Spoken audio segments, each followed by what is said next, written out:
Welcome back.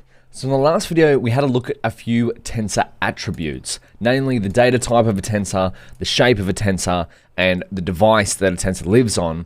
And I alluded to the fact that these will help resolve three of the most common issues in building neural networks, deep learning models, specifically with PyTorch. So tensors not being the right data type, tensors not being the right shape, and tensors not being on the right device. So now let's get into manipulating tensors. And what I mean by that, so let's just write here the title, manipulating tensors, and this is going to be tensor operations. So when we're building neural networks are comprised of lots of mathematical functions that PyTorch code is going to run behind the scenes for us. So let's go here. Tensor operations include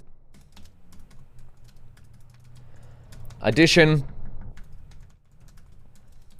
subtraction, and these are the regular addition, subtraction, multiplication. There's two types of multiplication that you'll typically see referenced in deep learning and neural networks: division and matrix multiplication.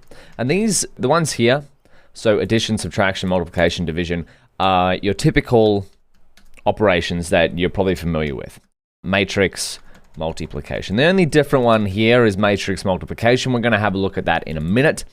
But to find patterns in numbers of a data set, a neural network will combine these functions in some way, shape, or form. So it takes a tensor full of random numbers, performs some kind of combination of addition, subtraction, multiplication, division, matrix multiplication. It doesn't have to be all of these, it could be any combination of these, to manipulate these numbers in some way to represent a data set.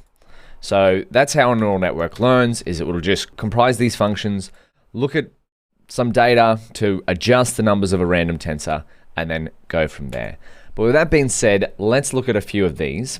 So we'll begin with addition. First thing we need to do is create a tensor. And to add something to a tensor, we'll just go torch tensor. Let's go 1, 2, 3. Add something to a tensor is tensor plus. We can use plus as the addition operator, just like in Python. Tensor plus 10 is going to be tensor 11, 12, 13. Tensor plus 100 is going to be, as you'd expect, plus 100. Let's leave that as plus 10 and add 10 to it. And so you might be able to guess how we would multiply it by 10. So let's go multiply tensor by 10. We can go tensor star, which on my keyboard is Shift 8, 10. We get 10, 10, 10. And because we didn't reassign it, our tensor is still 1, 2, 3. So if we reassign it here, tensor equals tensor by 10, and then check out tensor, we've now got 10, 20, 30. And the same thing here. We'll have 10, 20, 30. But then if we go back from the top, if we delete this reassignment, oh, what do we get there? Tensor by 10. Oh, what's happened here? Oh, because we've got, yeah, okay, I see. Tensor by 10, tensor, still 1, 2, 3. What should we try now? How about subtract? Subtract 10 equals tensor minus 10. And you can also use, well, there we go, 1 minus 10, 8 minus 10, 3 minus 10. You can also use, like Torch has inbuilt functions, or PyTorch. So try out PyTorch inbuilt functions. So torch.mul is short for multiply. We can pass in our tensor here and we can add in 10. That's going to multiply each element of tensor by 10. So just taking the original tensor that we created, which is 1, 2, 3, and performing the same thing as this. I would recommend, where you can, use the operators from Python. If for some reason you see torch.mul, maybe there's a reason for that. but generally these are more understandable if you just use the operators if you need to do a straight up multiplication, straight up addition, or straight up subtraction. Because torch also has torch.add.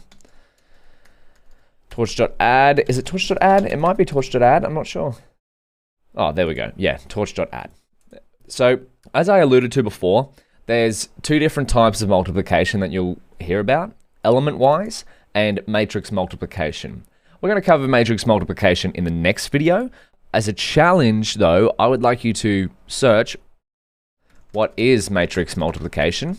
And I think the first website that comes up, matrix multiplication Wikipedia, yeah, Math is Fun has a great guide. So before we get into matrix multiplication, jump into Math is Fun to have a look at matrix multiplying and have a think about how we might be able to replicate that in PyTorch. Even if you're not sure, just have a think about it.